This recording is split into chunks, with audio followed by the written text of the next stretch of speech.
इस बीच अमेरिका और ईरान के बीच बढ़ते तनाव ने क्रूड ऑयल की कीमतों को फिर चढ़ा दिया है। ब्रेंट क्रूड करीब $70 और WTI $68 पर बैरल के पास पहुंच गया। अमेरिका ने मिडिल ईस्ट से कुछ स्टाफ हटाने शुरू कर दिए हैं, जिससे सप्लाई पर असर की आशंका और ज़्यादा बढ़ गई है। बाजार पर अब ओमान में होने वाली बातचीत पर नज़र जो है वो बनी हुई है कि वहाँ से क्या कुछ निकलता हुआ दिखाई देगा। सर, ईरान के साथ ताज़ा घटनाक्रम क्या कुछ घटता हुआ दिखाई दे रहा है? ईरान और अमेरिका के बीच में तनाव अब शांति वार्ता की संभावनाओं के बीच में तनाव शुरू हो गया है। ईरान ने भी गिव अप कर दिया है एक तरह से, और अमेरिका ने भी गिव अप कर दिया। अमेरिका की तरफ से ये भी संकेत दिए गए कि वहाँ कोई बड़ी सैन्य कार्रवाई हो सकती है, इसलिए अपने अधिकारियों को ईरान से वापस बुलाने का आदेश भी अमेरिका की तरफ से दिया गया है।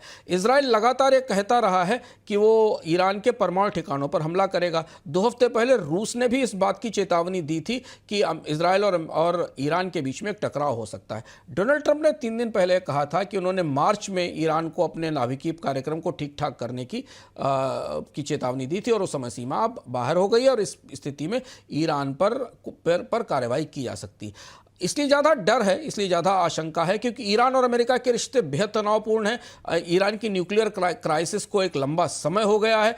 डोनाल्ड ट्रंप घरेलू मोर्चे पर फंसे हुए हैं। हो सकता है मध्य पूर्व में कोई किसी तरीके की गतिविधि हो, ये आने वाले समय में अनुमानित है, इसका डर लग रहा है। और इजराइल भी इस गतिविधि का हिस्सा होगा, क्योंकि इजराइल ईरान के पर सक्रिय रूप से जवाब देने की तैयारी में है।